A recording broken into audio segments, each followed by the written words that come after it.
재벌 총수가 오랫동안 자취를 감췄다가 갑자기 저택으로 돌아왔을 때 어떤 일이 벌어졌는지 여러분은 상상조차 못하실 겁니다. 권위적인 회장님, 휠체어에 앉은 아이, 그리고 가난한 가사 도우미. 핏줄도 아니고 친척도 아니지만 그 명문가 식구 중 누구도 감히 하지 못했던 일을 해낸 건 바로 그녀였습니다. 그리고 그 가난한 여인의 등에 엎여 환하게 웃고 있는 아들을 본 순간 그는 그 자리에 얼어붙었고 인생이 송두리째 뒤집혔습니다. 도대체 무슨 일이 있었던 걸까요? 저 가사 도우미는 누구일까요? 그리고 왜 자기 핏줄에게조차 냉담했던 남자가 어린아이처럼 오열하게 되었을까요? 이어폰을 꽂고 이 감동적인 멜로드라마의 끝까지 함께해 주시길 바랍니다. 검은색 고급 세단이 인천 송도 국제도시의 웅장한 저택 앞에 멈춰 섰습니다. 차창 위로 흩날리는 빗방울이 집 안에서 새어나오는 따스한 노란 불빛을 반사하고 있었죠. 차에서 내린 남자는 셔츠 자락을 바지 속에 단정히 넣고 검은 코트를 걸친 채 한국의 늦가을 하늘처럼 차갑고 깊은 눈빛을 하고 있었습니다.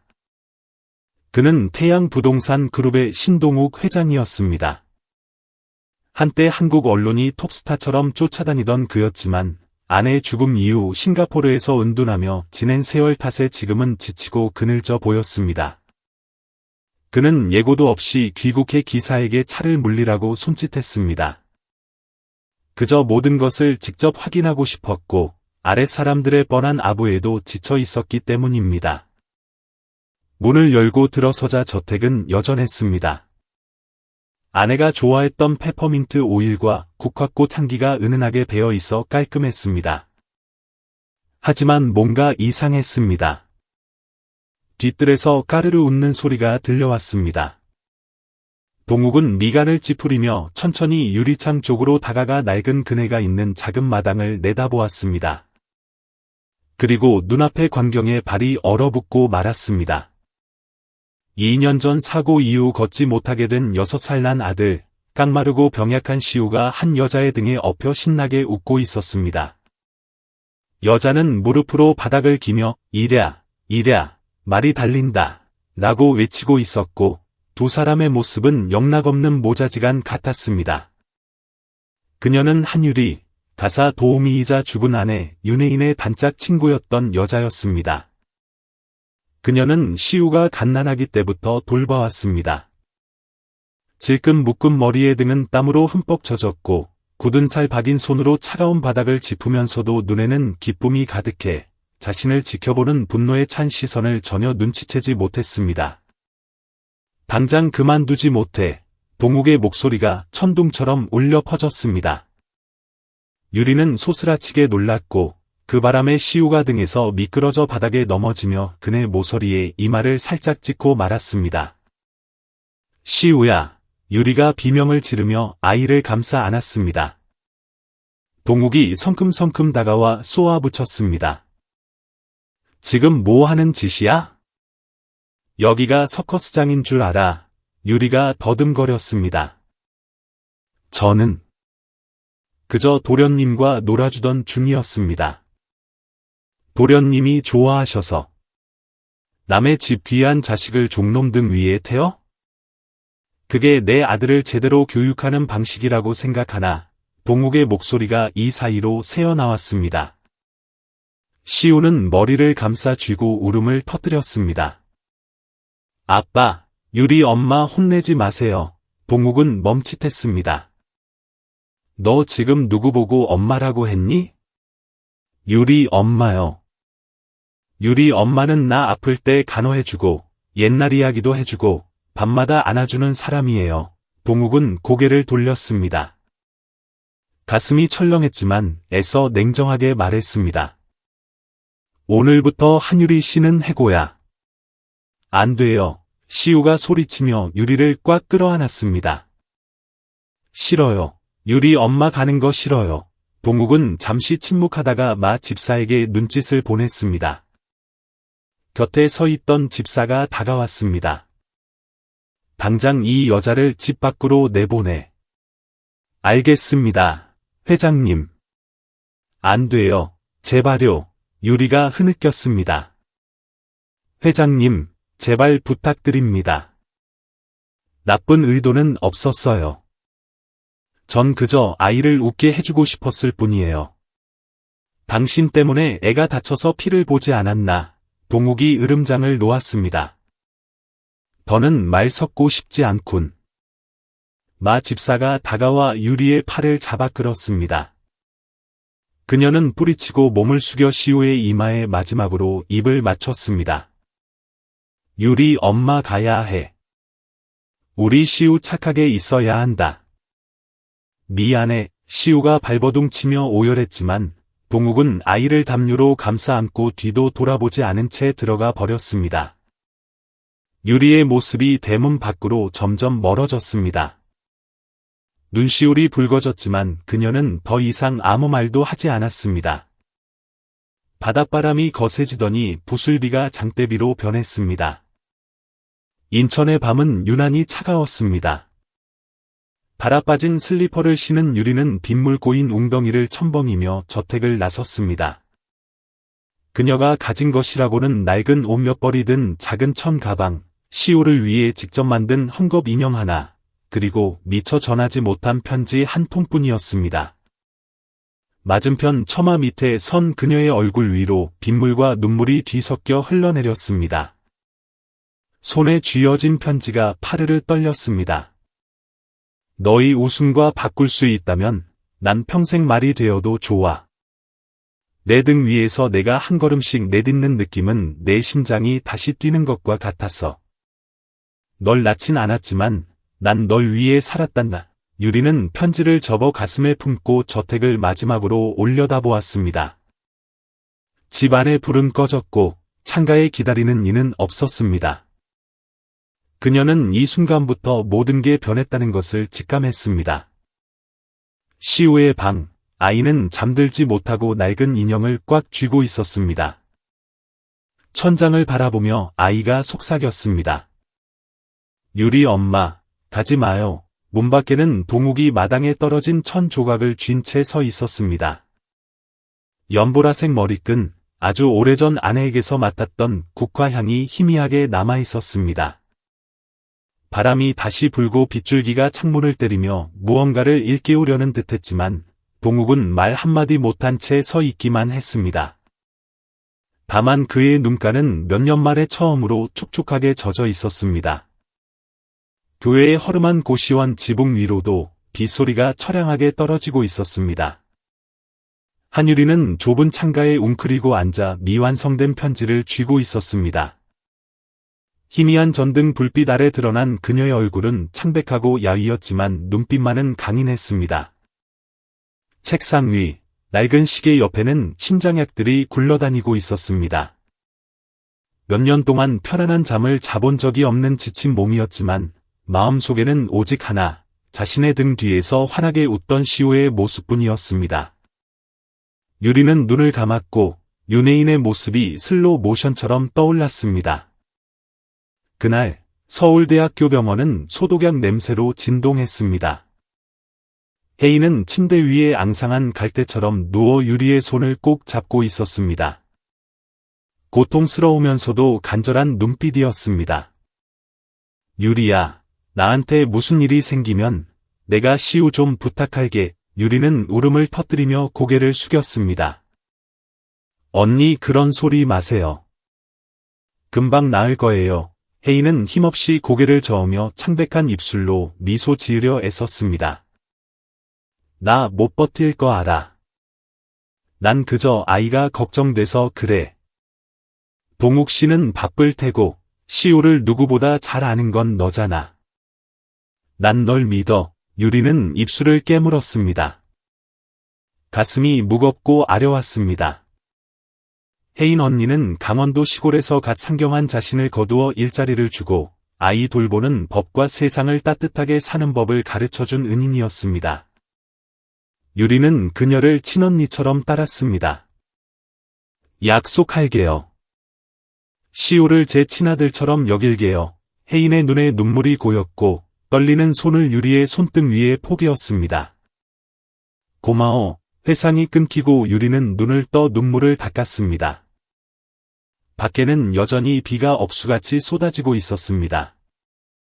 핏덩이 같던 시호를 처음 안았던 날, 열이 펄펄 끓던 아이를 안고 병원으로 뛰었던 밤들, 꿈속에서 울며 유리 엄마를 찾던 아이의 목소리가 스쳐 지나갔습니다. 그녀는 약속을 지켰습니다. 어젯밤 모든 게 무너지기 전까지는 말입니다. 긴 한숨을 내쉬며 가슴에 손을 얹자 심장이 욱신거렸습니다. 의사는 빨리 수술해야 한다고 했지만 그녀는 거절했습니다. 제가 돌봐야 할 아이가 있어요. 그녀는 그렇게 말했었습니다. 수술할 돈도 없었지만 이제 그 아이마저 곁에 없게 되었습니다. 유리는 일어나 작은 가방에 옷가지들을 챙기기 시작했습니다. 인천을 떠나기로 했습니다. 신동욱의 차가운 시선이 닿지 않는 곳이라면 어디든 상관없었습니다. 하지만 떠나기 전 시호에게 보내는 편지는 마저 쓰고 싶어 펜을 쥐었습니다. 사랑하는 아들 시호야, 내가 이 편지를 읽을 때쯤이면 엄마는 멀리 가 있을 거야. 널 낳지는 않았지만 엄마는 널 내 피와 살처럼 여겼어. 내가 웃는 모습 한 번 볼 때마다 엄마는 살아있음을 느꼈단다. 그 웃음을 볼 수만 있다면 엄마는 평생 말이 되어도 좋아. 아빠 너무 미워하지 마. 아빠도 많이 힘드셔서 그래. 그저 내가 건강하게 자라길 바랄 뿐이야. 엄마가 곁에 없더라도 유리는 펜을 내려놓고 젖은 종이 위로 눈물을 떨구었습니다. 저택 서재, 동욱은 혼자 앉아 손대지 않은 와인잔을 앞에 둔 채 탁자 위에 연보라색 머리끝만 뚫어져라 쳐다보고 있었습니다. 은은한 국화향이 심장을 조여왔습니다. 지난 몇 년간 그는 스스로에게 나약함을 허락하지 않았습니다. 혜인이 떠난 후 마음의 벽돌을 쌓아 올렸는데 지금 그 벽이 흔들리고 있었습니다. 서랍을 열어 낡은 서류 봉투를 꺼냈습니다. 2년 전의 사고 보고서였습니다. 볼 때마다 심장이 칼에 베이는 듯한 고통을 주는 문서였습니다. 그날 밤 유리의 남편이자 자신의 운전기사였던 강태호는 계약 시간에 늦지 않으려 과속을 했습니다. 폭우의 도로는 미끄러웠고 차는 통제 불능이 되었습니다. 태호는 트럭을 피하려다 핸들을 꺾었고 차는 가드레일을 들이받았습니다. 뒷좌석의 시호는 중상을 입어 하반신이 마비되었고 태호는 숨을 거두었습니다. 동욱 자신은 경미한 부상만 입었을 뿐이었습니다. 그때부터 그는 죄책감이라는 어둠 속에 갇혔습니다. 집안일은 집사와 도우미에게 일임하고 아이만 잘 돌보면 과거를 피할 수 있다고 믿었습니다. 그런데 죽은 아내가 하필 그 여자의 손에 아들을 맡겼을 줄은 꿈에도 몰랐습니다. 자신을 대신해 죽은 남자의 아내에게 말입니다. 그는 종이를 구겨쥐며 중얼거렸습니다.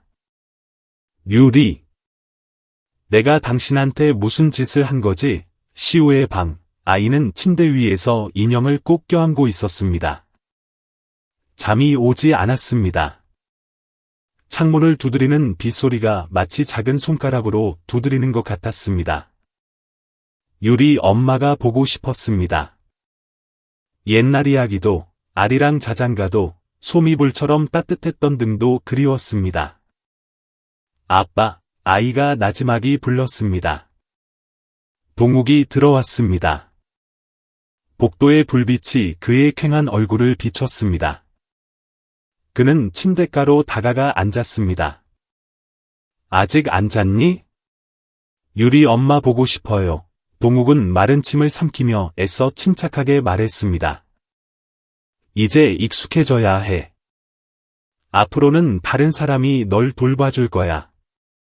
다른 사람은 필요 없어요. 시우가 고집스럽게 말했습니다. 유리 엄마는 내가 뭘 좋아하는지 다 알아요. 유리 엄마는 절대 나 아프게 안 해요. 저 간호사 누나는 차가워요. 날 모르는 사람처럼 쳐다본단 말이에요. 동욱은 침묵했습니다. 아들의 말이 바늘처럼 가슴을 찔렀습니다. 그는 아이의 머리를 쓰다듬었습니다. 아빠가 방법을 찾아볼게. 어서 자라. 아빠, 시우가 조용히 불렀습니다. 아빠는 엄마 기억나요? 그 질문에 동욱은 숨이 턱 막혔습니다. 아들의 눈을 깊이 들여다보았습니다. 처음으로 그 눈 속에서 천진난만함뿐만 아니라 장애를 가진 아이의 고독이 보였습니다. 그렇다고 말하고 싶었지만 입술만 발싹거렸습니다. 아빠도 내 엄마가 많이 보고 싶다. 시우는 고개를 끄덕이고 인형을 껴안은 채 벽 쪽으로 돌아 누웠습니다. 난 그냥 유리 엄마만 있으면 되는데. 동욱은 일어나 밖으로 나왔습니다. 문에 기대어 바닥을 내려다보았습니다.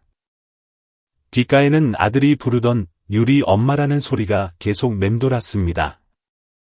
그날 밤, 유리는 고시원을 나와 텅 빈 거리로 나섰습니다. 비는 그쳤지만 바람은 여전히 찼습니다. 그녀는 편지와 시우의 다음 생일에 주려고 만들다만 두 번째 인형이 든 천 가방을 메고 있었습니다. 그녀는 강원도 평창의 양떼 목장에 일손을 도우러 갈 생각이었습니다. 적어도 그곳이라면 자신이 재벌가에 가사 도움이었다는 사실을 아무도 모를 테니까요. 떠나기 전 그녀는 도시를 마지막으로 뒤돌아보았습니다. 가로등 불빛이 그녀의 얼굴을 비췄습니다. 심장 통증이 다시 밀려왔습니다. 그녀는 가로등을 붙잡고 가쁜 숨을 몰아쉬었습니다. 힘내자, 유리야. 살아야 해.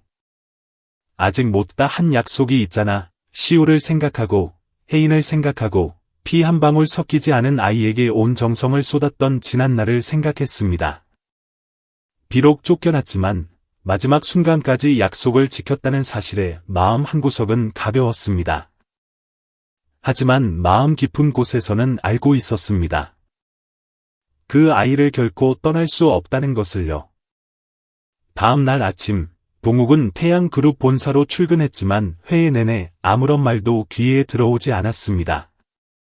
머릿속에는 오직 잔디밭 위에서 아들을 업고 뛰던 유리, 아이의 웃음소리, 그리고 그를 내쫓을 때 보았던 그녀의 눈빛만 맴돌았습니다. 그 마지막 순간이 아들의 눈에서 빛을 본 마지막 순간은 아니었을까? 그는 일찍 귀가했습니다. 시우는 여전히 입을 다문 채 밥을 먹지 않았습니다. 장 간호사가 아이에게 우울증 증세가 보인다고 보고했습니다. 가까운 사람이 곁에 있는 게 좋을 것 같습니다. 가까운 사람?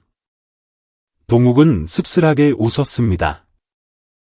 그 사람을 제 손으로 내쫓았으니까요. 서재로 올라가 컴퓨터를 켰습니다. 혜인의 옛 친구인 오 박사에게서 온 새 메일이 와 있었습니다. 제목, 한유리 씨에 대하여. 그는 내용을 클릭했습니다. 짧은 글이었습니다. 신 회장, 나 평창에 있는 의사네. 윤 여사 주치의였지. 사고 소식도 들었네. 한유리 씨가 심각한 심장병을 앓고 있다는 것도 알고 있나? 수술비가 없어서 수술을 거부해서. 자네가 그녀를 미워할 권리는 있을지 몰라도 제발 혼자 죽게 내버려 두지는 말게. 자네는 그녀 남편에게 생명의 빚이 있지 않나. 동욱은 손을 떨며 마시려던 커피잔을 떨어뜨려 깨뜨리고 말았습니다. 가슴 속에서 거대한 파도가 일렁였습니다. 그는 천천히 일어나 거울을 보았습니다. 거울 속 남자의 얼굴은 굳어 있었지만 눈빛은 죄책감으로 가득했습니다. 무엇을 해야 할지 알았습니다. 그 시각, 다른 곳에서 유리는 평창행 시외버스에 몸을 싣고 가방을 꼭 껴안은 채 차창에 머리를 기대고 있었습니다. 밖으로 가로등 불빛들이 꺼져가는 별처럼 뒤로 흘러가고 있었습니다. 그녀는 이 여정이 더 깊고 치열한데면, 그리고 자신과 시우 모두에게 마지막 희망이 될지도 모를 여행의 시작이라는 것을 알지 못했습니다. 이른 아침, 저택 앞 나뭇잎 사이로 스며든 햇살이 차가운 돌바닥 위로 쏟아졌고, 그곳에 신동욱이 멍하니 앉아 있었습니다. 그는 어젯밤 옷차림 그대로 노트북만 바라보고 있었습니다. 오 박사의 이메일 한 줄 한 줄이 바늘처럼 심장을 찔렀습니다. 그녀가 심장병이라니. 돈이 없어 수술을 거부했다니. 그리고 그것을 알아야 했을 자신이 그녀를 낯선 사람 취급하며 내쫓았다니. 동욱은 이마를 짚으며 어지러운 머릿속을 정리하려 애썼습니다. 아내가 죽던 날, 며칠 밤낮으로 곁을 지키며 시우에게 죽을 쑤어주고, 몸을 닦아주고, 밤마다 이야기를 들려주던 유리의 모습이 선명히 떠올랐습니다. 그때 자신은 슬픔에 빠져 너무나 무심하게 자책과 회피 속에만 갇혀 있었습니다. 모든 걸 그 여자에게 떠넘겼죠. 이제야 그녀가 얼마나 소중한지 깨달았는데 정작 본인이 그녀를 쫓아낸 꼴이 되었습니다. 노크 소리가 생각을 끊었습니다. 마 집사가 들어왔습니다. 손에는 누렇게 바랜 낡은 봉투가 들려 있었습니다. 회장님, 오늘 아침 사모님 쓰시던 방을 정리하다가 이걸 발견했습니다. 윤혜인 사모님의 편지 같습니다. 동욱은 깜짝 놀랐습니다. 뭐라고? 마 집사가 건넨 봉투 겉면에는 동욱에게 내가 더 이상 당신 곁에 없을 때 열어봐요라고 적혀 있었습니다. 그는 떨리는 손으로 편지를 받아 꽉 쥐었습니다. 그 기울어진 익숙한 필체를 본 지 너무나 오래되었습니다. 글자 하나하나가 저 먼 곳에서 들려오는 고인의 속삭임 같았습니다. 동욱은 편지를 뜯었습니다. 심장이 요동쳤습니다. 동욱 씨, 이 편지를 읽고 있다면 난 당신 곁에 더 오래 머물지 못했다는 뜻이겠죠. 당신이 감정 표현에 서툰 사람이라는 걸 알아요. 하지만 당신은 책임감이 강한 사람이고 가끔은 사랑도 보살핌이 필요하다는 걸 잊곤 한다는 것도 알죠. 시우에게는 당신이 필요하겠지만 당신이 많이 당황할 거란 것도 알아요. 그래서 유리에게 시우를 부탁해뒀어요. 그 아이는 착하고 선한 사람이에요. 시우를 친자식처럼 사랑해 줄 거고요. 시우가 사랑 없이 자라는 것도 당신이 남은 인생을 외로움과 원망 속에 사는 것도 원치 않아요. 언젠가 우리 아들이 다른 여자를 보고 웃더라도 화내지 마요. 고마워하고 가능하다면 그 사람을 밀어내지 말아줘요. 여기까지 읽은 동욱의 눈앞이 흐려졌습니다. 그는 편지를 접고 얼굴을 파묻었습니다. 눈물이 쏟아져 내렸고 이제야 마주할 용기가 생긴 회한 속으로 떨어졌습니다. 평창으로 향하는 버스 안, 유리는 말없이 창밖을 응시하고 있었습니다. 높게 솟은 소나무 숲이 사라지지 않는 옛 기억처럼 스쳐 지나갔습니다. 짐이라곤 작은 캐리어 하나, 약봉지, 옷 몇 벌, 그리고 만들다만 인형뿐. 옆자리에 백발 할머니가 물었습니다. 일하러 가는겨?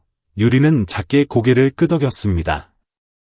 네, 아는 농장에 일손 도우러요. 많이 고단해 보이네. 고향의 가족들이 많이 보고 싶겠구먼. 유리는 쓸쓸하게 웃었습니다. 저한텐 아이 하나뿐인데 이제 그 아이 곁에 있을 수가 없어서요. 할머니는 더 묻지 않고 그녀의 손을 꼭 잡아주었습니다. 직접 낳지는 않았어도 제일로 사랑해주는 사람이 있는 법이지. 나중에 그 자식도 다 알게 될 거야. 유리는 대관령 고개 굽이굽이 흐르는 눈물을 감추려 창밖으로 고개를 돌렸습니다. 동욱은 혜인이 치료받았던 대학병원으로 차를 몰았습니다. 그는 이메일을 보낸 오 박사를 만났습니다. 너무 늦게 왔군. 오 박사는 원망과 연민이 섞인 눈으로 말했습니다. 내가 1년 전부터 수술을 권했지만 유리 씨가 그랬어. 제가 누워버리면 시우는 누가 돌봐요라고. 동욱은 말문이 막혔습니다. 그녀는 가난했지만 사랑만큼은 가난하지 않았습니다. 피 한 방울 섞이지 않은 아이에게 그토록 헌신하는 사람은 본 적이 없었습니다. 그녀는 어디 있습니까? 평창 대관령 쪽 양떼 목장에서 일하겠다고 하더군. 하지만 지금 심장 상태로는 얼마나 버틸지 모르겠네. 동욱은 감사 인사를 하고 넋나간 사람처럼 병원을 나왔습니다. 그는 저택으로 차를 몰았습니다. 자신에 대한 분노와 바로잡겠다는 결심 사이에서 마음이 요동쳤습니다. 집에 도착해 시우의 방으로 갔습니다. 아이는 바닥에 주저앉아 인형을 가지고 혼자 놀고 있었습니다. 아빠를 보자 차갑게 고개를 돌렸습니다. 밥은 먹었니? 동욱이 물었습니다. 배 안 고파요. 유리 엄마, 다시 만나고 싶니? 시우가 즉시 돌아보았습니다. 눈망울이 반짝였습니다. 아빠 진짜예요? 약속하마. 하지만 엄마를 만나려면 착하게 밥도 잘 먹고 재활치료도 받아야 해. 유리 엄마가 너 약해진 모습 보면 싫어하실 거야. 시우는 고개를 세차게 끄덕이며 인형을 꽉 껴안았습니다. 아빠, 유리 엄마 찾아주세요. 동욱은 몸을 숙여 아들을 안았습니다. 2년 만에 처음으로 그는 진정한 아버지가 된 기분이었습니다. 3일 뒤, 안개 낀 대관령 언덕 위 작은 카페에서 유리는 카운터 뒤에서 쉴 새 없이 일하고 있었습니다. 따뜻한 커피를 내리던 인자한 여주인이 크게 불렀습니다. 유리야, 손님 찾아오셨다. 유리가 고개를 들었습니다. 입구에 신동욱이 서 있었습니다. 눈빛은 그날처럼 차갑지 않았고 얼굴은 해숙했지만 진지해 보였습니다. 그녀는 멍하니 서 있었고 손이 미세하게 떨렸습니다. 여긴 무슨 일로 오셨어요? 동욱이 들어왔습니다. 목소리는 낮았지만 오만함은 사라져 있었습니다. 사과하러 왔습니다. 유리가 헛웃음을 지었습니다. 돌아가세요. 늦었다는 거 압니다. 사람이 살아있는데 늦은 게 어디 있습니까? 그 말에 유리가 멈칫했습니다. 혜인이가 남긴 편지 읽었습니다. 오 박사님도 만났고요. 제가 틀렸다는 거 압니다. 유리는 대답 없이 피로와 의심 가득한 눈으로 그를 바라보았습니다. 동욱이 다가와 주머니에서 종이 한 장을 꺼냈습니다. 서울대병원 수술 예약증입니다. 비용은 전부 처리했습니다. 희귀 혈액형이라 검사해봤는데 저랑 일치하더군요. 수혈이 필요하면 제가 제일 먼저 하겠습니다. 유리는 울음을 터뜨렸습니다. 차가운 바닥 위로 눈물이 뚝뚝 떨어졌습니다. 시우를 위해서, 그리고 당신이 해준 모든 것을 위해서 제발 제게 잘못을 바로잡을 기회를 주십시오. 수년 만에 처음으로 유리는 거절의 말을 하지 않았습니다. 자신을 위해서가 아니라 살아서 시우 곁에 있을 수 있다면. 그리고 무릎 꿇은 이 남자에게서 무언가 달라진 점을 보았기 때문입니다.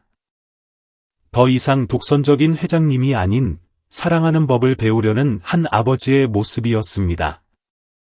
쉽지 않고 평탄치 않겠지만 진실하고 가치 있는 새로운 여정이 시작되고 있었습니다. 이른 아침 평창의 산바람은 살을 앨듯 차가웠고 소나무 언덕 사이로 스며든 안개가 모든 것을 흐릿한 기억의 필름처럼 몽환적으로 만들고 있었습니다. 유리는 카페 뒤편 작은 휴게실 창가에 조용히 앉아 있었습니다.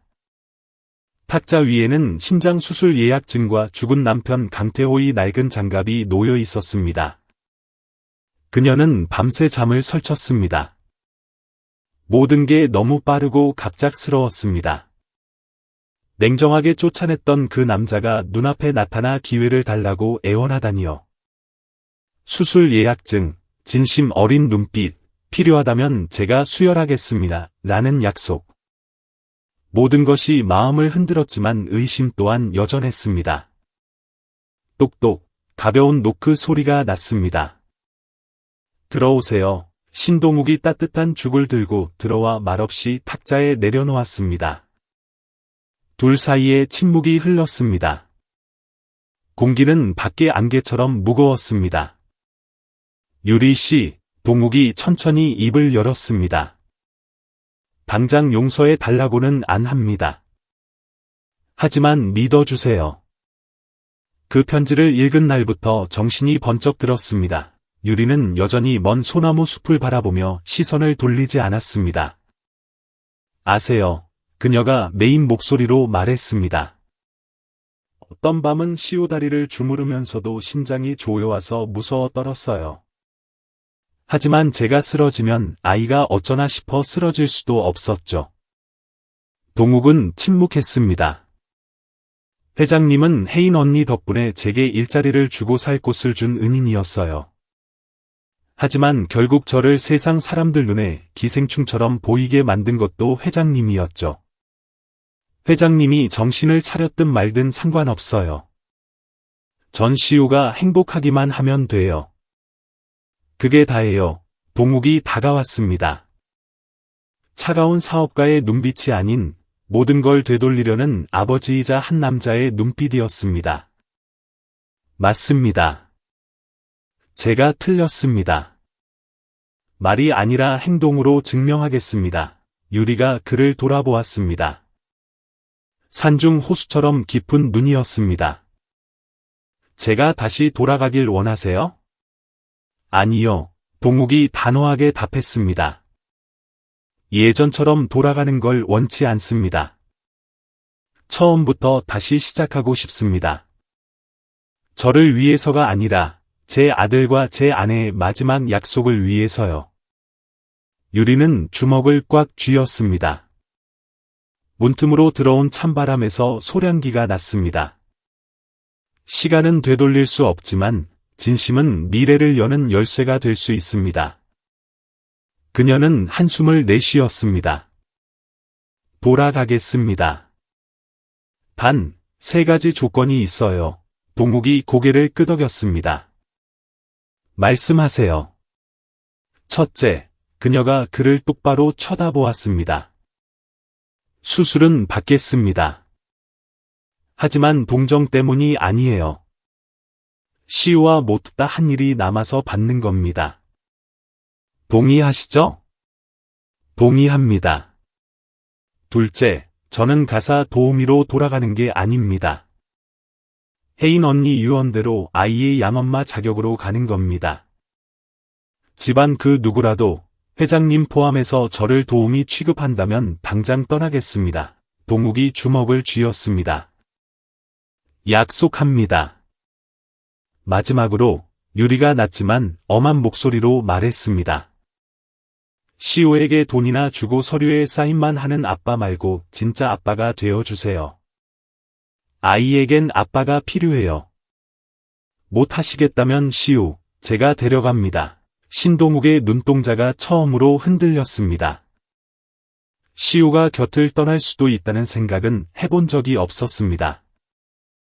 하지만 이내 고개를 끄덕였습니다. 약속하죠. 일주일 뒤 유리는 입원했습니다. 대학병원 최고의 의료진이 수술을 집도했습니다. 동욱은 수혈 동의서에 서명했습니다. 위험을 무릅쓰고 그는 8시간 내내 수술실 밖을 지켰습니다. 손에는 유리가 만들다만 인형이 들려 있었습니다. 차가운 복도에서 그는 마치 아내의 출산을 기다리는 남편처럼 떨리고 초조하고 희망에 차 있었습니다. 시우가 옆에 앉아 고사리 같은 손으로 아빠의 손을 잡았습니다. 부자가 처음으로 그렇게 나란히 앉아 한때는 남이었지만 이제는 없어서는 안 될 여자를 위해 침묵 속에 기도를 올렸습니다. 드디어 수술 중 램프가 꺼졌습니다. 의사가 나와 옅은 미소를 지었습니다. 수술은 성공적입니다만 경과를 잘 지켜봐야 합니다. 동욱은 안도의 한숨을 내쉬며 의자에 주저앉았습니다. 어느새 눈물이 흘러내렸습니다. 시우가 아빠 어깨에 머리를 기대며 작게 속삭였습니다. 거 봐요. 유리 엄마는 나 안 버린다니까요. 3주 후 회복한 유리가 송도 저택으로 돌아왔습니다. 조용하지만 따뜻한 환영이었습니다. 처음으로 그녀는 뒷문이 아닌 정문으로 당당히 들어왔습니다. 동욱이 직접 문을 열고 그녀의 작은 가방을 받아 들었습니다. 마당에는 휠체어를 탄 시우가 붉은 장미 꽃다발을 안고 기다리고 있었습니다. 유리 엄마. 왔어요. 유리가 달려가 무릎을 꿇고 아이를 품에 안았습니다. 눈물이 아이의 머리카락에, 그리움에, 조건 없는 사랑에 스며들었습니다. 시우 착하네. 죽도 다 먹고 재활 운동도 했다면서 아이가 자랑했습니다. 응, 유리 엄마 말 다 들었어요. 엄마가 자랑스러워하실 것 같아서 동욱이 뒤에서 조용히 지켜보았습니다. 수년 만에 처음으로 그의 눈에 평온함이 깃들었습니다. 그날 저녁, 세 사람은 오랜만에 한 식탁에 앉았습니다. 아직 어색한 기류가 흘렀지만 불편하지는 않았습니다. 동욱이 어릴 적 추석 송편을 몰래 먹다 어머니께 혼난 이야기를 꺼냈습니다. 시우가 까르르 웃었습니다. 유리는 두 부자를 바라보며 마음이 놓였습니다. 식사가 끝나자 시우가 엄마에게 마당 한 바퀴만 업어달라고 졸랐습니다. 유리가 고개를 저었습니다. 이제 시우 많이 컸잖아. 엄마도 예전 같지 않고. 대신 아빠 힘이 장사야. 오늘은 아빠한테 업어달라고 해봐. 시우가 놀란 눈으로 동욱을 쳐다보았습니다. 동욱도 당황했지만 이내 몸을 숙여 아들을 번쩍 들어 등에 업었습니다. 꽉 잡아라. 네, 달빛 쏟아지는 마당에 웃음소리가 울려 퍼졌습니다. 유리는 가슴에 손을 얹고 그들을 지켜보았습니다. 수술 자국은 욱신거렸지만 심장은 그 어느 때보다 힘차고 희망으로 뛰고 있었습니다. 오늘부터 그들은 깨진 조각들이 아니라 용서와 감사, 그리고 믿음이라는 약속으로 꿰매어진 하나의 가족이었습니다. 이른 아침, 유리 방의 하얀 커튼 사이로 부드러운 햇살이 비쳤습니다. 그녀는 야른 슈를 두르고 창가에 앉았습니다. 뒤뜰 장미 정원 어디선가 새 지저귀는 소리가 들려왔습니다. 평화롭기 그지없는 풍경이었지만 그녀의 마음속에는 여전히 파도가 일고 있었습니다. 돌아온 지 일주일, 유리는 서서히 적응해가고 있었지만 저택의 공기는 아직 완전히 편안하지 않았습니다. 유리가 더 이상 도우미가 아니라는 사실에 낯설어하는 사람들과 마 집사의 무겁고 침묵 어린 존재감 때문이었습니다. 마 집사는 첫날부터 불만스러운 기색을 감추지 않았습니다. 그는 주인은 주인, 고용인은 고용인이라는 철칙 속에 살아온 사람이었습니다. 유리가 갑자기 가족의 일원이 된 것은 그의 보수적인 사고방식에 대한 모욕이나 다름없었습니다. 대놓고 말하진 않았지만 감시하는 듯한 눈빛과 비웃음 섞인 표정은 유리의 자존심을 긁어놓기에 충분했습니다. 아침에 시우와 재활 훈련을 하러 마당에 나갔을 때 나무에 물을 주던 마 집사와 마주쳤습니다. 안녕하세요, 집사님. 그녀가 부드럽게 인사했습니다. 그는 대꾸도 없이 콧방귀를 뀌고는 돌아섰습니다. 유리는 한숨을 쉬었습니다. 문제를 일으키고 싶지 않았지만 그 침묵은 작은 칼날처럼 다가왔습니다. 2층 발코니에서 동욱이 모든 걸 지켜보고 있었지만 아직 개입하지 않았습니다. 사람들이 스스로 적응하길 바랐지만 갈등의 불씨를 너무 과소평가했는지도 모릅니다. 저녁 식사 시간, 시우가 신이 나서 자랑했습니다. 아빠, 나 오늘 유리 엄마 손 안 잡고 5초나 서 있었어요. 동욱이 크게 웃으며 박수쳤습니다. 대단한데. 유리 엄마도 대단하고, 유리가 얼굴을 붉히며 아이에게 반찬을 집어주려는데 마 집사가 갑자기 끼어들었습니다. 한유리 씨, 여기 앉아 있어도 예의는 지키시죠. 애 좀 봤다고 상전 노릇 하려는 건 아니겠죠? 식탁 분위기가 얼어붙었습니다. 동욱이 수저를 내려놓았습니다. 마 집사, 한유리 씨가 돌아온 날부터 분명히 말했을 텐데. 이 집 보험이 아니라고 마 집사가 미간을 찌푸리며 쏘아붙였습니다. 하지만 남들 눈엔 여전히 신 회장님 댁에서 밥 얻어먹는 사람일 뿐입니다. 집안 꼴이 이렇게 뒤죽박죽이면 밖에서 말이 나올 겁니다. 유리는 입술을 깨물며 식탁 아래서 주먹을 쥐었습니다. 동욱이 차갑게 말했습니다. 내 결정을 존중 못하겠다면 나가도 좋아. 내 아들이 차별과 혐오 속에서 자라게 할 순 없어. 마 집사가 얼굴이 붉어져 자리에서 일어났습니다. 회장님, 제가 이 집에서 20년을 일했습니다. 회장님 결제 서류 보는 법도 모를 때부터 제가 집사였습니다. 과부 하나 때문에 모든 걸 망치실 줄은 몰랐습니다. 방으로 가세요. 동욱이 조용히 말했습니다. 내일 인사 발령 다시 내겠습니다. 마 집사는 말없이 식당을 나갔습니다. 문이 닫히자마자 시우가 울음을 터뜨렸습니다. 유리 엄마, 나 때문이야? 내가 아파서 집사 할아버지가 엄마 미워하는 거야. 유리가 아이를 안았습니다. 아냐, 시우 때문이 아니야. 사랑을 이해 못해서 두려운 사람들이 있는 거야. 하지만 우린 겁낼 필요 없어. 엄마도 있고 아빠도 있잖아. 동욱은 두 모자를 보며 가슴이 아팠습니다. 마 집사의 말이 독했지만 틀린 말은 아니었으니까요. 바깥 세상도 분명 마 집사처럼 생각할 겁니다. 한국 사회는 파격적인 관계를 쉽게 받아들이지 않으니까요. 그날 밤, 그는 서재에서 메일을 확인했습니다.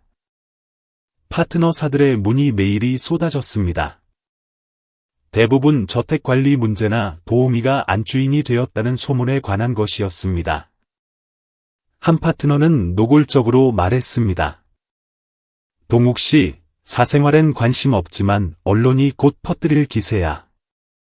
마음의 준비하게. 동욱은 컴퓨터를 끄고 의자에 기대 앉았습니다. 가시밭길을 걷고 있다는 걸 알았습니다. 하지만 지금 그에게는 명예보다 저 작은 가족, 사랑이 필요한 아이와 그 아이를 위해 심장까지 내건 여자가 더 중요했습니다. 다음 날 아침, 불청객이 찾아왔습니다. 고급 스포츠카 한 대가 정문 앞에 멈춰 섰습니다. 화려한 옷차림에 붉은 립스틱, 하이힐 소리를 요란하게 내며 내린 여자는 홍채영이었습니다. 동욱이 정원에서 시우의 걸음마 연습을 돕다가 굳은 표정으로 그녀를 보았습니다. 안녕하세요. 채영이 비웃듯 그를 훑어보았습니다. 연락도 통 없으시고, 채영은 대기업 파트너의 딸로 한때 동욱을 공개적으로 쫓아다녔던 여자였습니다. 사랑은 없었지만 비즈니스 관계는 꽤 깊었습니다. 최근 동욱은 그녀의 모든 만남을 거절해왔습니다. 유리 씨 때문에 온 거야. 동욱이 차갑게 물었습니다. 집안에 세 사람 들였다는 소문은 들었는데 설마 했는데 직접 보니 실망스럽네요. 그녀는 현관에 조용히 서 있는 유리를 곁눈질했습니다. 저 아줌마 누구야? 시우가 물었습니다. 이 집 며느리가 될 뻔했던 사람이지. 채영이 꿀 떨어지는 목소리로 대답했습니다. 근데 지금 보니 저 도우미 아줌마보단 급이 떨어지나 봐. 유리가 다가와 시우의 손을 잡았습니다. 전 누구와 경쟁하려는 게 아닙니다. 시우가 저를 필요로 해서 남는 거예요.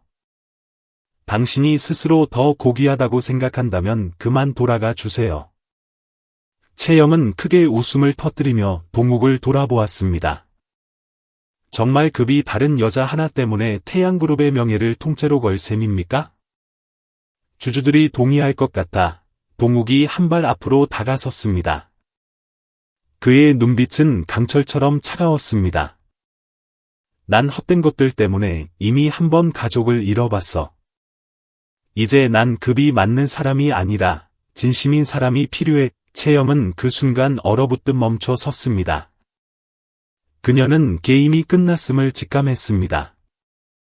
그녀가 휴대폰을 꺼내 돌아서려는데 시우가 갑자기 입을 열었습니다. 유리 엄마는 도우미 아줌마가 아니에요.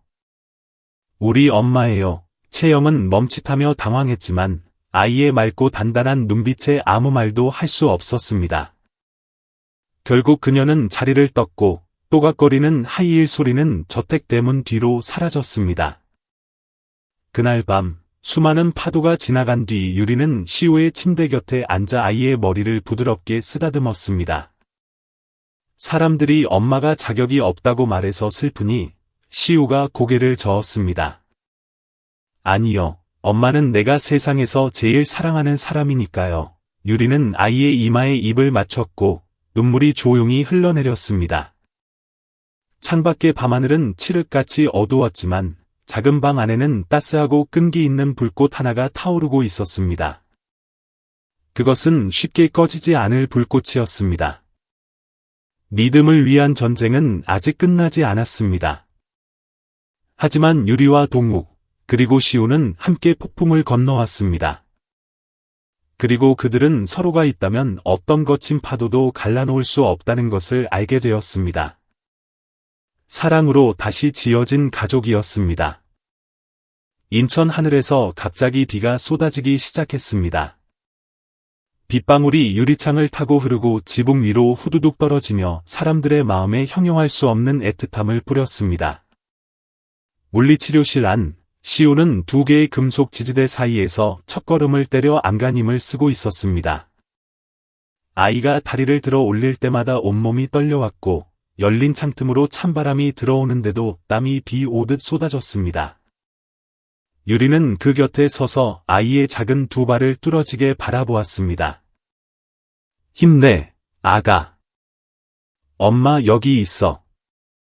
딱 한 걸음만 더. 시우는 입술을 꽉 깨물고 지지대를 움켜쥐었습니다. 한 걸음 한 걸음이 전쟁 같았습니다. 하나, 둘, 세 번째 걸음을 때려던 순간 아이가 무릎을 꿇으며 주저앉았습니다. 유리가 달려들어 아이를 품에 꼭 안았습니다. 괜찮아, 정말 잘했어. 하지만 걷고 싶어요. 내일 유리 엄마 마중 나갈 때 내 발로 걸어 나가고 싶단 말이에요. 유리는 말문이 막혔습니다. 그것은 단순히 성장하고 싶은 아이의 욕심이 아니라 스스로 서서 엄마의 자랑이 되고 싶은 간절한 열망임을 느꼈기 때문입니다. 비가 그친 그날 오후, 유리와 시우는 툇마루에 나란히 앉아 종이학을 접고 있었습니다. 시우는 엄마가 가르쳐주는 대로 고사리 같은 손을 움직였지만 서툴렀습니다. 그래도 포기하지 않았습니다. 유리가 부드럽게 웃었습니다. 유리 엄마, 엄마는 왜 이렇게 잘해요? 아빠한테 배웠거든. 옛날에 아빠는 종이학 접는 걸 참 좋아했어. 엄마가 슬퍼할 때마다 아빠는 학을 접어서 엄마 손바닥에 올려주곤 했단다. 시우가 고개를 들었습니다. 태호 아빠 보고 싶어요. 근데 동욱 아빠도 좋아요. 유리는 멈칫했습니다. 아이의 눈은 계산 없이 맑았습니다. 이 아이는 왜 자기 인생의 아빠가 두 명인지 묻지 않았습니다. 그저 지위나 명분과 상관없이 자신에게 잘해주는 사람을 사랑할 뿐이었습니다. 동욱 아빠가 엄마 혼냈는데 밉지 않아. 시우는 잠시 생각하더니 고개를 저었습니다. 처음엔 무서웠는데 지금 보면 동욱 아빠도 잘못을 아는 것 같아요. 잘못을 아는 사람은 좋은 사람이에요.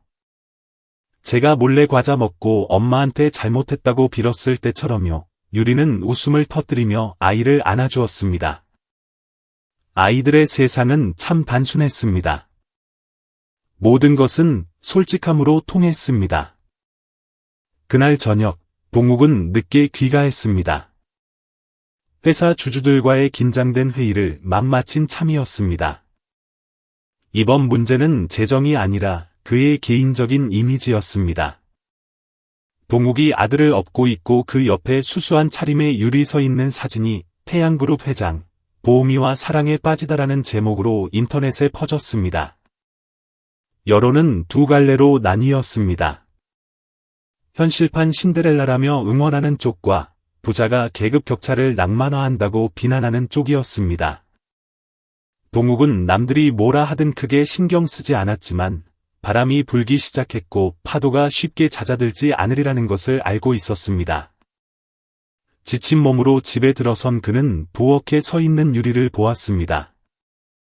그녀는 세상에서 가장 자연스러운 일인 것처럼 그를 위해 따뜻한 갈비탕을 데우고 있었습니다. 아직 앉아서 유리가 뒤를 돌아보며 나직하게 말했습니다. 저녁 안 드신 것 같아서 국 좀 남겨뒀어요. 이거 혜인 언니가 가르쳐준 건데 기억나요? 동욱은 침묵했습니다. 죽은 아내 이름에 마음이 일렁였습니다. 하지만 그는 고개를 끄덕였습니다. 고마워. 식탁에 앉자 김이 모락모락 나는 갈비탕이 놓였습니다. 은은한 인삼과 대추향이 지친 영혼을 달래주는 약처럼 퍼졌습니다. 유리는 맞은편에 앉아 아무 말도 하지 않았습니다. 숟가락이 그릇에 부딪히는 발그락 소리만 조용히 울렸습니다. 유리야, 동욱이 망설였습니다. 알아요. 그녀가 말을 잘랐습니다. 원망도, 다정함도 없는 목소리였습니다. 밖에서 사람들이 떠들고 있고 회사에서 압박받고 있다는 거, 동욱이 고개를 떨궜습니다. 미안해. 내가 널 더 잘 지켰어야 했는데. 미안해할 필요 없어요. 전 남들 시선 안 무서워요. 그저 당신 마음이 진심인지만 알면 돼요. 동욱이 고개를 들었습니다. 처음으로 두 사람의 시선이 길게 얽혔습니다. 더 이상 대립도, 경계도 아닌 상처받은 두 영혼이 서로를 온전히 마주하는 순간이었습니다. 내게 한 번도 하지 못한 말이 있어. 동욱이 천천히 입을 열었습니다. 태호 씨. 당신 남편 사고에 관한 거야. 유리는 그대로 굳어버렸습니다. 공기가 차갑게 얼어붙는 것 같았습니다. 당신이 관련돼 있다고요? 그녀의 목소리가 떨렸습니다. 동욱이 고개를 끄덕였습니다. 그날 회의에 늦어서 기사한테 빨리 가라고 재촉했어. 비가 많이 왔고 길은 미끄러웠지. 차가 미끄러지면서 사고가 났고 태호 씨가 세상을 떠났어. 유리가 자리에서 일어났습니다. 얼굴은 창백해졌고 심장은 요동쳤습니다. 묻어두었던 고통이 폭풍처럼 밀려왔습니다. 왜요? 왜 이제야 말하는 거예요? 비겁했으니까. 모든 걸 잃을까봐 무서웠으니까. 하지만 당신이 진실을 모른다면 당신은 영원히 나를 책임감 때문이 아니라 감정 때문에 속죄하는 사람으로만 알 테니까. 유리는 울지 않았다. 그저 그를 오랫동안 바라보았습니다. 그날 밤 그녀는 더 이상 아무 말도 하지 않고 조용히 부엌을 나갔습니다. 동욱은 홀로 남아 주먹을 꽉 쥔 채 식어가는 국그릇만 바라보았습니다. 다음 날 아침, 유리는 집에 없었습니다. 그녀는 동욱에게 작은 쪽지 하나를 남겼습니다. 생각할 시간이 필요해요. 시우 때문에 돌아오겠지만 당신 때문은 아니에요. 동욱은 한 줄 한 줄 읽어내려갔습니다. 가슴이 찢어질 듯 아팠습니다. 그녀를 원망할 순 없었습니다. 때로 늦은 진실은 용서로 이어지지 않는다는 걸 알지만 그는 사랑이 말뿐인 약속이 아니라고 믿었습니다. 사랑은 행동이 필요했고 기다려야 한다면 기다릴 작정이었습니다. 유리는 강원도 고향 집으로 내려갔습니다. 태호와 시우와 함께 살던 낡은 집에는 먼지가 가득했습니다. 그녀는 계단을 올라 작은 나무 서랍을 열었습니다. 그 안에는 색바랜 종이약들과 태호가 마지막 출장을 가기 전 쓴 짧은 편지가 들어 있었습니다. 나에게 무슨 일이 생기더라도 부디 이 삶을 용서해줘.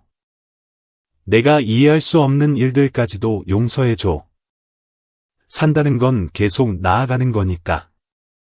원망하기 위해서가 아니라 유리는 편지를 꽉 쥐었습니다. 처마 밑으로 다시 비가 내렸지만 이번에는 춥지 않았습니다. 비는 마치 그녀를 안아주며 넌 혼자가 아니야라고 속삭이는 것 같았습니다. 그녀는 일어나 짐을 정리했습니다. 심장의 상처는 여전했지만 시우를 위해, 자신을 위해, 그리고 어쩌면 언젠가는 동욱을 위해 심장이 다시 뛰고 있었습니다. 그녀는 다음 장에도 많은 폭풍이 기다리고 있음을 알았지만 이제 준비가 되어 있었습니다. 용서는 잊기 위함이 아니라 더 강하게 살아가기 위함이라는 걸 깨달았으니까요. 가을 햇살이 나무 사이로 스며들어 황금빛으로 물든 저택 정원을 비추었습니다. 동욱은 2층 발코니에 서서 시우가 치료사의 도움을 받아 걷는 연습을 하는 모습을 내려다보았습니다. 아이의 작은 다리는 떨리고 있었지만 멈추지 않고 한 걸음씩 내디뎠습니다. 동욱의 마음은 복잡했습니다. 아들의 발전에 대한 기쁨과 동시에 날로 커져가는 공허함 때문이었습니다. 유리가 떠난 뒤 생긴 빈자리였습니다.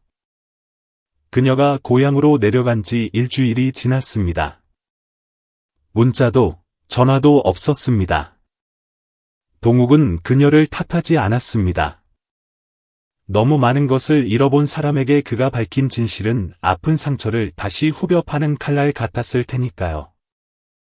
하지만 기다림은 매 시간 그를 태워버릴 듯했습니다. 오늘 아침 회사에서 공식 경고가 내려왔습니다. 동욱의 개인사가 계속 논란이 된다면 대표이사직을 재고하겠다는 것이었습니다. 주주들의 인내심이 바닥났습니다. 동욱이 집무실로 들어서자 책상 위에는 속초 해변의 고급 리조트 신규 프로젝트 서류가 놓여 있었습니다. 태양그룹을 세계적인 수준으로 끌어올릴 핵심 사업이었습니다. 하지만 그 시각, 언론은 동욱의 사생활을 파헤치고 있었습니다. 재벌가 딸을 거절하고 아이 딸린 과부이자 도우미를 선택한 남자. 그가 한숨을 내쉬는데 전화벨이 울렸습니다. 어머니, 정 여사였습니다. 가문 뒤에 서 있는 권력자였습니다. 언제까지 가문의 명예에 먹칠을 할 셈이냐? 어머니의 목소리는 날카로웠습니다. 어머니, 전 그저 제 마음에 솔직하게 살고 싶을 뿐입니다. 내 마음이 수백 명의 직원을 먹여 살리진 못해. 투자자들의 신뢰도 지켜주지 못한다고. 유리 같은 여자가, 과거도 복잡하고 지위도 낮고 애까지 딸린 여자가 이 압박을 견딜 수 있을 것 같니? 난 내가 행복하길 바란다고 했어. 그래, 하지만 스스로를 파멸시키면서 얻는 행복은 아니야. 동욱은 침묵했습니다.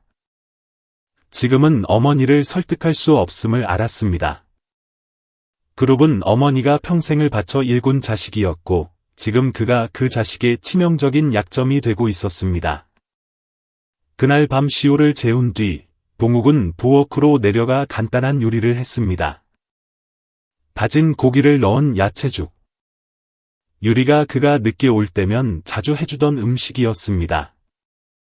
김이 오르는 죽 냄비를 보며 그는 술에 취해 들어왔던 날 유리가 처음으로 죽을 차려주었던 때를 떠올렸습니다. 그녀는 아무 말 없이 그가 먹기를 조용히 기다려주었습니다.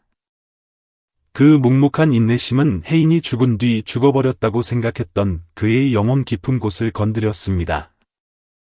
늦은 밤, 초인종 소리가 울렸습니다. 동욱은 미간을 찌푸렸습니다. 이 시간에 누구일까? 문을 연 그는 멍하니 서 있었습니다. 밤안개에 젖은 얇은 코트를 입고 작은 여행 가방을 든 유리가 그곳에 서 있었습니다.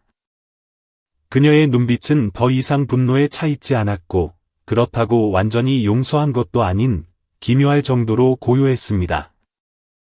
대답을 드리러 왔어요. 동욱이 길을 비켜주었습니다. 유리는 들어와 가방을 내려놓았습니다. 생각 많이 했어요. 태호 씨에 대해, 당신에 대해, 그리고 시우에 대해. 어떤 일들은 용서할 수 없지만 넘어설 수는 있다는 걸 깨달았습니다. 동욱이 주먹을 꽉 쥐었습니다. 내가 잊어주길 바라지 않아. 그저 보상할 기회만 주면 돼. 약속 때문도, 동정 때문도 아니에요. 저 혼자서는 이 인생을 계속 걸어갈 수 없다는 걸 알았기 때문에 돌아온 거예요. 시우도 마찬가지고요. 그가 가까이 다가갔습니다. 목소리가 쉬어 있었습니다. 계속 여기 있어 줄 거야. 유리는 바로 대답하지 않고 식탁으로 걸어갔습니다. 방금 그가 끓인 죽에서 김이 나고 있었습니다. 그녀는 의자에 앉아 한 숟가락을 떠서 맛을 보더니 고개를 들어 그를 보았습니다. 아직 간이 좀 싱겁네요. 그가 웃음을 터뜨렸습니다. 천근 같은 바위가 내려간 듯 안도감이 밀려왔습니다. 다음 날 아침, 시우가 마당으로 뛰어나가며 소리쳤습니다. 유리 엄마 왔다. 엄마 진짜 왔다. 집안이 떠들썩해졌습니다. 저택의 고용인들은 서로 눈치를 주고받으며 고개를 끄덕이거나 은밀한 미소를 지었고 평소보다 더 공손하게 허리를 숙였습니다. 아직 완전히 받아들이지 못한 마 집사조차도 유리에게 부드럽게 목례를 했습니다. 그녀는 비난도 거만함도 없이 미소로 답했습니다. 오후에는 시우의 재활진도 평가가 있었습니다. 아이는 긴장하고 불안해했지만 유리가 손을 잡아주었습니다. 걷든 못 걷든 엄마는 우리 아들이 자랑스러워.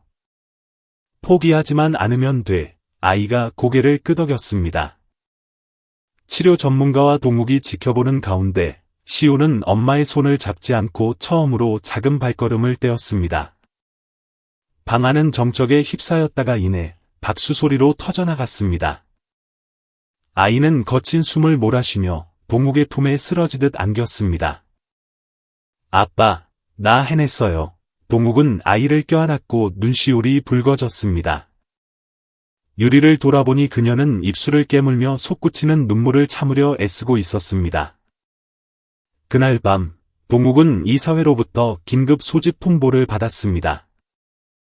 안건은 그의 리더십 자격 심사였습니다. 마음이 무거웠지만 예전처럼 두렵지는 않았습니다. 그는 유리와 함께 회의장으로 향했습니다. 그녀가 언론 앞에 처음으로 공개적으로 모습을 드러내는 순간이었습니다. 플래시가 쉴 새 없이 터졌습니다. 기자들의 질문이 빗발쳤습니다. 신 회장님, 유리 씨와 결혼하실 겁니까? 유리 씨, 기업가 이미지를 망친다는 비판에 대해 어떻게 생각하십니까? 유리는 대답 대신 동욱의 손을 꽉 잡았습니다. 회의실 안, 주주들의 질타가 시작되었습니다. 회장님의 관계가 회사 이미지에 심각한 타격을 주고 있습니다. 우리는 감정보다 이성을 앞세우는 리더가 필요합니다. 동욱이 자리에서 일어났습니다. 눈빛은 차분했습니다. 만약 여러분이 거칠에만 쫓는 사람을 원하신다면 기꺼이 물러나겠습니다.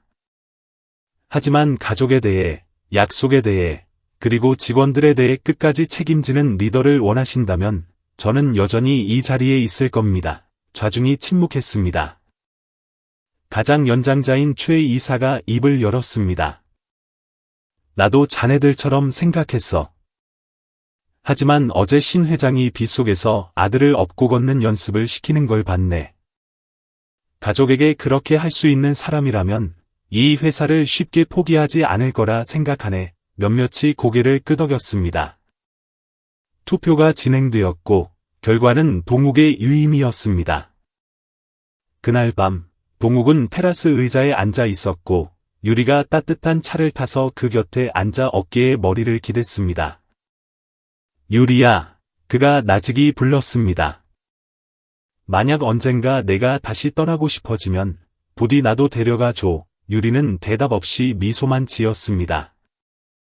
밤하늘의 별들이 반짝이며 이 폭풍 같은 여정과 상실과 오해, 용서와 용기를 통해 단련된 사랑을 증명하는 듯했습니다.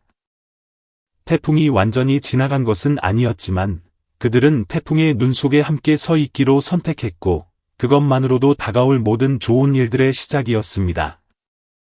올해는 들국화가 일찍 피었습니다. 저택 울타리를 따라 핀 보랏빛 국화들이 부드러운 햇살 아래 화려하게 빛났습니다. 그 평화로운 공간에서 유리는 벤치에 앉아 책을 들고 있었지만 시선은 동욱이 선물한 진돗개 강아지와 놀고 있는 시우를 쫓고 있었습니다. 아이의 웃음소리, 바람에 스치는 나뭇잎 소리, 그리고 멀리서 바라보는 동욱의 따스한 눈빛이 어우러져 소박하지만 완벽한 그림 같았습니다.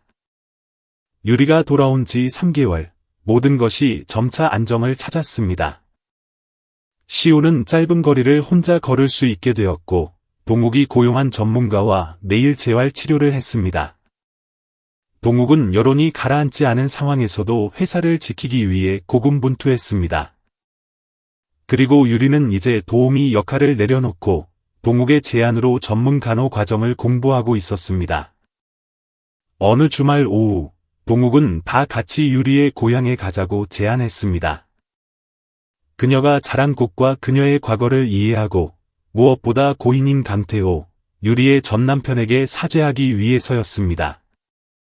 차가 강원도 마을 입구에 들어서자 낮은 돌담길을 따라 흙길이 이어졌고 머리 위로는 붉게 익은 감이 주렁주렁 매달린 감나무가 보였습니다. 시우는 뒷좌석 창문으로 고개를 내밀며 신이 났습니다.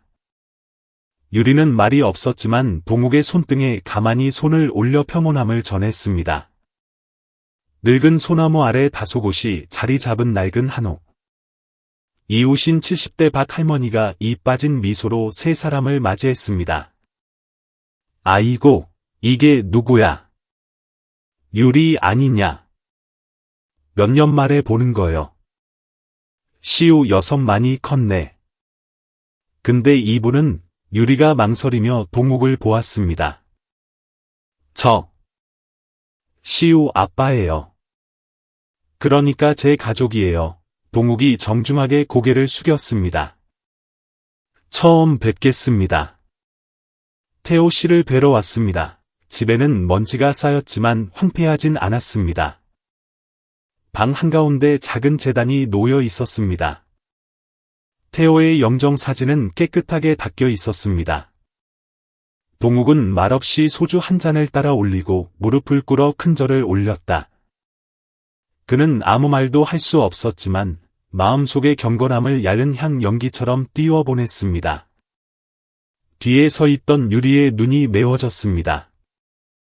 힘들었던 지난날의 기억이 밀려왔습니다. 태호와 쥐꼬리만 한 월급을 모아 집을 짓던 날. 비 오는 날 삐걱거리는 자전거 뒤에 그녀를 태우고 노래를 흥얼거리던 태호.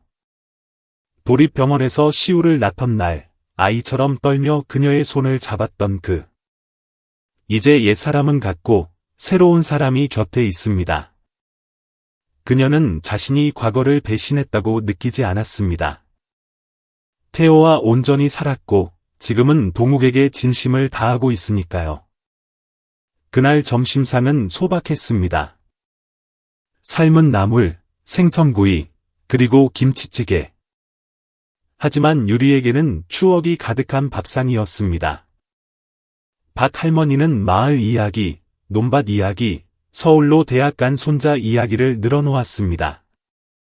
동욱은 귀담아 들으며 가끔 유리를 바라보았습니다. 그 눈빛은 다정하고 애틋했습니다. 해질녘, 유리는 시우를 데리고 들판으로 나갔습니다. 멀리서 백로가 날고 황금비두로 익은 벼 위로 석양이 쏟아졌습니다.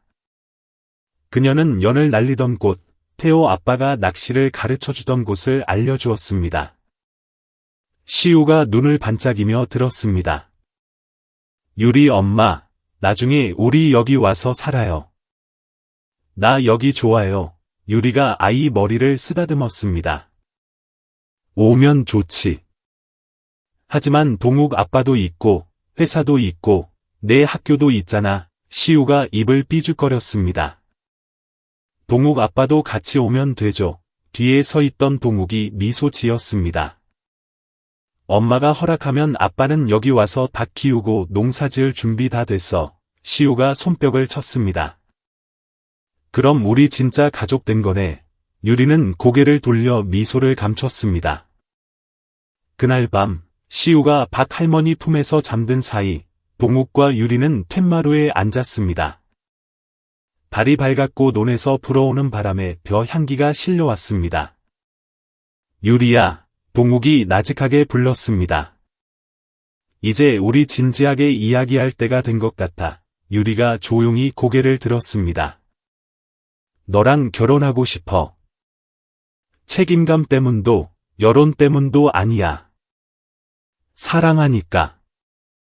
매일 아침 내 곁에서 눈을 뜨고 아이 웃는 걸 보고 너와 함께 삶을 다시 쌓아가고 싶어. 유리는 무릎 위에 놓인 두 손을 내려다보았습니다. 정말 후회 안 해요? 전 완벽한 사람이 아니에요. 과부였고, 아이도 있고, 과거도 있어요. 당신이 꿈꾸던 여자가 아니잖아요. 동욱이 그녀의 손을 잡았습니다. 내가 완벽하지 않아서 사랑하는 거야. 아픔을 알고, 용서를 알고, 강인하니까. 완벽할 필요 없어. 그냥 진실하면 돼. 넌 언제나 너 자신이었잖아. 유리는 아무 말 없이 그의 어깨에 머리를 기대었습니다. 풀벌레 소리가 요란하고 밤하늘에 별똥별 하나가 스쳐 지나갔습니다. 결혼식은 작게 하고 싶어. 동욱이 속삭였습니다. 바로 여기서, 이 들판 한가운데서. 이웃들과 박할머니, 그리고 태호 씨가 지켜보는 앞에서 유리가 가만히 고개를 끄덕였습니다. 그녀의 가슴 속에 새로운 계절이 오고 있었습니다.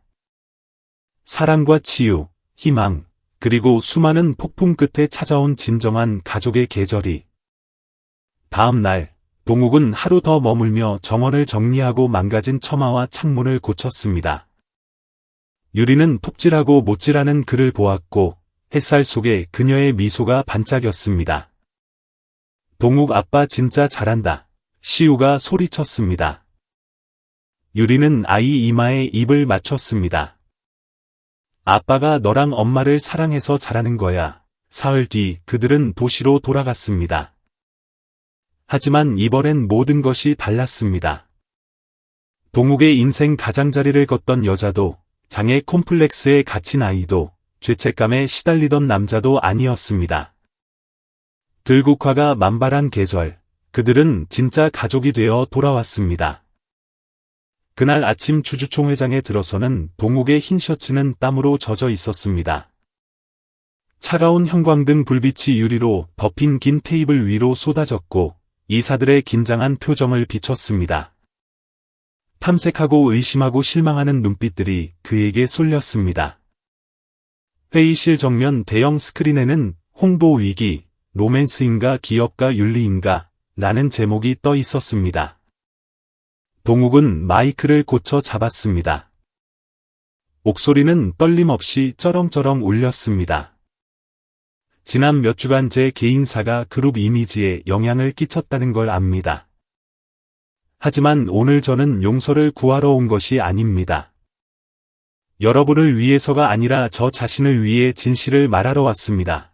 방 안은 숨소리 하나 들리지 않을 만큼 조용해졌고 서기의 타이핑 소리만 났습니다. 동욱은 깊게 숨을 들이마셨습니다.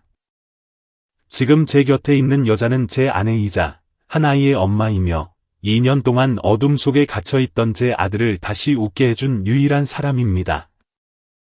그녀는 언론이 쓰는 그런 사람이 아닙니다. 그녀는 무너져가던 제 가족을 구원한 사람입니다. 가장 나이 많은 최 이사가 테이블을 톡톡 두드렸습니다. 우린 신 회장의 사생활을 심판하려는 게 아니네. 하지만 자네 위치라면 개인의 결정이 조직 전체에 미칠 파장을 알아야지. 알고 있습니다. 동욱이 대답했습니다. 그래서 투명한 위기관리 홍보 계획을 준비했습니다. 필요하다면 대표직에서 내려와 그룹을 보호하겠습니다. 하지만 제가 사랑하는 사람을 숨기거나 부끄러워하진 않을 겁니다. 회의실 공기가 누그러졌습니다. 최 이사가 잠시 침묵하더니 고개를 끄덕였습니다. 고려해 보겠네. 당분간 대체 인사에 대한 결정은 없네. 회의가 끝났습니다. 복도로 나온 동욱은 얼음물 웅덩이에서 빠져나온 기분이었습니다. 휴대폰이 계속 울렸습니다. 비서가 보낸 문자였습니다. 언론에 공식 입장문이 배포되었고 상황이 진정되고 있다고 했습니다. 그가 고개를 들었습니다. 서울 하늘은 맑았지만 가장 큰 폭풍은 언론이나 주주가 아니라 그의 가슴 속에 아직 온전히 마주하지 못한 진실에 있다는 걸 알고 있었습니다. 그날 밤 유리가 시우를 씻기고 재운 뒤 동욱은 두툼한 서류 봉투를 들고 거실로 나왔습니다. 그는 그녀 옆에 앉았습니다. 눈빛이 무거웠습니다. 이걸 읽어줬으면 해. 그가 서류를 탁자에 내려놓았습니다. 태호 씨. 사고에 대한 내부 조사 보고서야. 유리는 찻잔을 들다 멈칫했고 눈가에 서린 김 때문에 시야가 흐려졌습니다. 당신이 이 진실을 몰랐으면 좋겠어. 유리는 말없이 고개를 끄덕였습니다. 동욱이 서류를 열어 마지막 장에 있는 사진을 꺼냈습니다. 그날 내 운전기사였던 태호 씨는 인천공항으로 가서 계약서에 서명하라는 지시를 받았어. 시간이 늦어서 내가 빨리 가라고 재촉했지. 폭우가 쏟아졌고 길은 미끄러웠어. 태호 씨는 트럭을 피하려다 핸들을 꺾었고 차는 중앙분리대를 들이받았지. 그의 목소리가 메어왔습니다. 태호 씨는 즉사하지 않았어. 뼈가 부러지고 뇌출혈이 있었는데 구급차가 늦게 왔어. 난 그 정보를 덮으려고 했어. 내가 연루된 걸 아무도 모르게, 아무도 추궁하지 못하게. 유리는 침묵했습니다. 얼굴은 백지장처럼 하얗게 질렸고 누군가 폐 속의 공기를 억지로 빼낸 것처럼 가슴에 둔탁한 통증이 퍼졌습니다. 나한테 이 얘기를 하는 이유가 뭐예요? 그녀가 메마른 목소리로 물었습니다. 내가 원한다면 나를 증오하고 떠날 수 있게 하려고. 이걸 평생 숨기고 살 순 없어. 넌 진실을 알 자격이 있어. 유리는 일어나 창가로 걸어갔습니다. 밖에는 가을비가 부슬부슬 내리며 창문에 빗방울을 그려내고 있었습니다. 내 남편을 죽게 만들고 이제 내 인생에서 내 아이 마음속에서 그 사람 자리를 대신하겠다고요. 동욱이 주먹을 쥐었습니다. 아니, 난 절대 태호 씨를 대신할 수 없어. 다만 너에게, 시우에게, 그리고 내가 저지른 죄 앞에 떳떳하고 싶을 뿐이야. 유리가 입술을 깨물었습니다. 눈물 한 방울이 바닥으로 툭 떨어졌습니다. 한때는 세상이 정말 원망스러웠어요. 그녀가 잠긴 목소리로 말했습니다. 사랑하는 사람을 뺏어가고 가난한 싱글맘으로 살게 하고 아이 우유 한 모금 구걸하게 만든 세상이 미웠어요. 그런데 당신을 만나 마음을 열었는데 하늘이 날 다시 원점으로 돌려놓네요. 그녀가 돌아서서 그의 눈을 똑바로 바라보았습니다. 동욱 씨, 당신 잘못보다 더 용서하기 힘든 게 뭔지 알아요? 그 모든 걸 알고도 내가 바로 그 사람을 사랑하게 됐다는 사실이에요. 그가 고개를 숙였고 눈물이 소리 없이 떨어졌습니다. 그럼 날 떠날 거야. 유리는 바로 대답하지 않고 탁자로 가서 서류를 넘겨보았습니다. 사진 속 태호의 선한 얼굴과 미소가 보였습니다. 다정한 남자였습니다. 그녀가 사진을 가만히 어루만졌습니다. 태호 씨라면, 살아있었다면 아마 당신을 용서했을 거예요. 그렇죠. 긴 침묵 끝에 그녀가 동욱 옆에 앉았습니다. 그녀가 그의 손등에 손을 얹었습니다. 당신이 용기 내어 진실을 말했으니 나도 용기 내어 용서할게요. 동욱이 고개를 들어 젖은 눈으로 그녀를 보았습니다. 그녀가 옅게 웃었습니다. 하지만 잊겠다는 건 아니에요. 우리에겐 시간이 필요해요. 당신이 좋은 아빠일 뿐만 아니라 끝까지 책임지는 남자가 되어주길 바래요. 그는 소리 없는 맹세처럼 고개를 끄덕였습니다. 그날 밤 그들은 같은 침대에서 자지 않았지만 동욱은 처음으로 속죄의 길에 발을 내디뎠다고 느꼈습니다. 다음 날 동욱은 흰 국화 다발을 들고 묘지를 찾았습니다. 그는 태호의 묘 앞에서 오랫동안 서 있었습니다. 내가 간접적으로 당신을 처자식에게서 뺏어간 죄인이지만 지금은 내 모든 걸 다해 그들을 사랑하고 있습니다. 용서해 달라고 하진 않겠습니다. 그저 지켜봐 주십시오. 그리고 훗날 내가 또 잘못된 길을 가려 하거든 나타나서 막아주십시오. 늙은 소나무 사이로 바람이 스치며 먼 곳에서 들려오는 한숨 소리처럼 울렸습니다. 동욱이 깊이 허리를 숙이자 묘지 위로 볕이 따스하게 내리쬐었습니다. 멀리서 유리가 시우를 데리고 걸어왔습니다. 아이가 제잘되며 불렀습니다. 동욱 아빠, 나 왔어요. 동욱이 돌아서서 두 팔을 벌려 아이를 맞았습니다. 완벽하지 않지만 한 걸음씩 진심으로 다가가는 가족. 그것이야말로 죄의 결말이 형벌이 아닌 새로운 시작이 되게 하는 유일한 길이었습니다. 아직 날이 채 밝지 않았지만 마을 끝에서 닭 울음소리가 들려왔습니다. 첫 새벽빛이 커튼 틈으로 스며들어 작은 방을 은은하게 비췄습니다. 유리는 눈을 뜨고 옆에 있는 동욱의 온기를 느꼈습니다. 그들은 마치 과거의 모든 폭풍우가 긴 꿈이었던 것처럼 평온하게 붙어 있었습니다. 동욱은 아직 잠들어 있었고 그의 팔은 유리의 허리를 감싼 채 숨소리에 맞춰 오르내렸습니다. 그녀는 말없이 그의 얼굴을 바라보았습니다. 차갑고 거리감 있던 얼굴은 어느새 다정하고 성숙하며 삶의 무게를 아는 어른의 얼굴이 되어 있었습니다. 수천억 원짜리 계약서에 서명하고 수많은 사람을 인생에서 밀어내던 그 손이 지금은 그가 잃어버릴 뻔했던 가장 소중한 보물, 가족을 꼭 껴안고 있었습니다. 문밖에서 작은 목소리가 들렸습니다. 유리 엄마, 일어났어? 나 배고파. 유리가 푹 웃으며 동욱에게서 몸을 떼고 이마에 입을 맞춘 뒤 살금살금 밖으로 나갔습니다. 시우가 부스스한 머리로 마루에 쭈그리고 앉아 뾰로통해 있었습니다. 유리가 아이를 품에 안으며 킥킥거렸습니다. 우리 공주님 벌써 일어났어? 근데 누가 엄마한테 유리 엄마라고 하래? 응, 시우가 엄마 어깨에 얼굴을 비비며 잠긴 목소리로 말했습니다. 어제 동욱 아빠가 그랬단 말이야. 이제 엄마는 동욱 아빠 아내라면서 유리는 잠시 멈칫했습니다. 2주 전 소박하게 치렀던 결혼식이 떠올랐습니다. 친척 몇 명과 이웃, 친구들만 모인 자리였습니다. 그녀는 하얀 한복을 입었고 동욱은 양복을 입고 시우의 손을 잡고 있었습니다. 보라색 등나무 꽃 아래 그녀의 고향 집마당에서 치러진 결혼식은 화려하지 않았지만 기이할 정도로 따뜻했습니다. 은반지를 그녀 손가락에 끼워주던 동욱의 눈빛을 기억했습니다. 다이아몬드처럼 빛나진 않아도 남은 생을 숨김없이 물러서지 않고 함께 걷겠다는 영원한 약속이었습니다. 유리가 아침을 준비하는 동안 시우는 식탁에서 열심히 색칠놀이를 했습니다.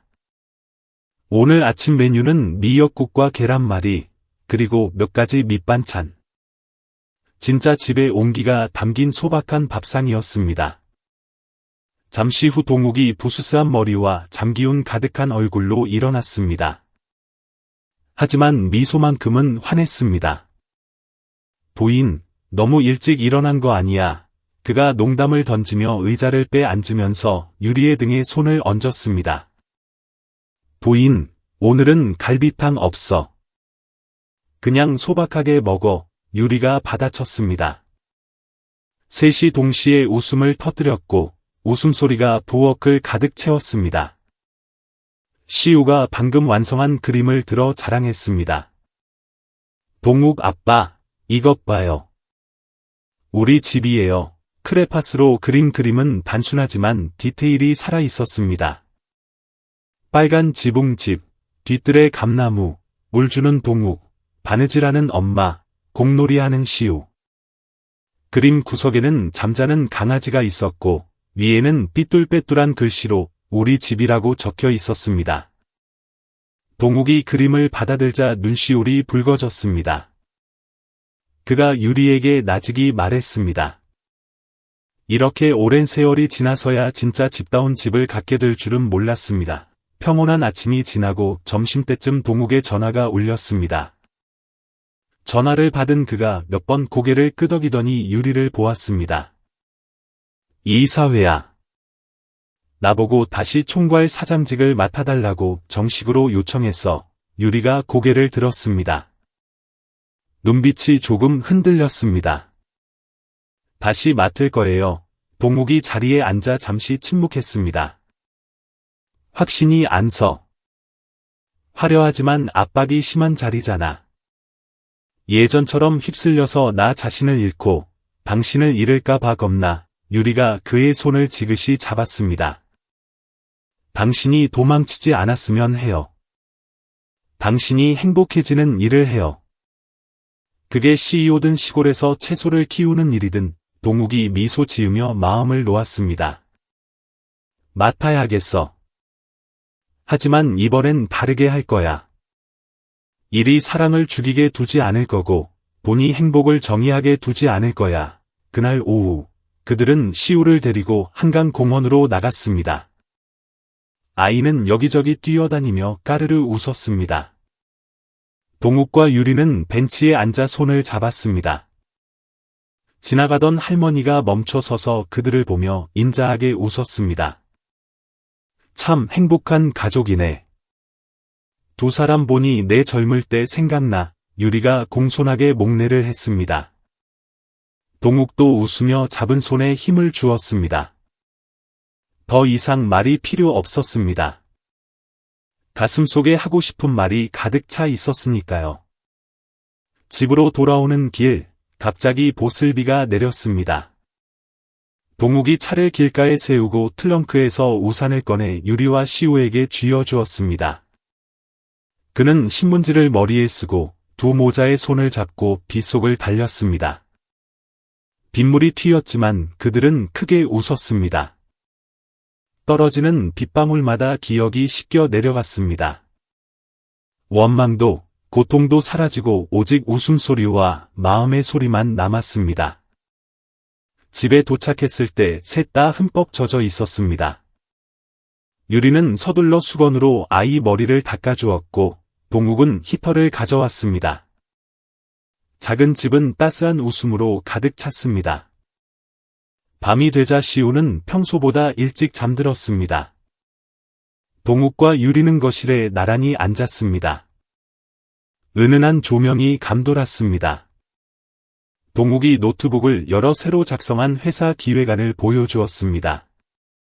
캠페인 이름은 환생, 리버스, 이었습니다. 유리가 놀라며 말했습니다. 이름 좋은데요? 브랜드만 다시 태어나는 게 아니라 내 인생도 다시 태어나는 거니까. 그녀가 그의 어깨에 머리를 기대었습니다. 우리 모두 아픔과 상실에서 다시 태어났잖아요. 그리고 이젠 사랑으로 다시 태어났고요. 동욱이 조용히 고개를 끄덕였습니다. 밖에는 바람이 불었고 은행나무 잎에 쌉싸름한 향기가 실려왔습니다. 새로운 페이지가 열렸고 새로운 집이 세워졌습니다.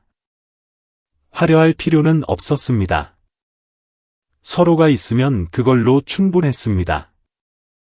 서울의 어느 서늘한 밤, 한 가족이 어둠을 지나 그들만의 새벽으로 걸어 들어가고 있었습니다.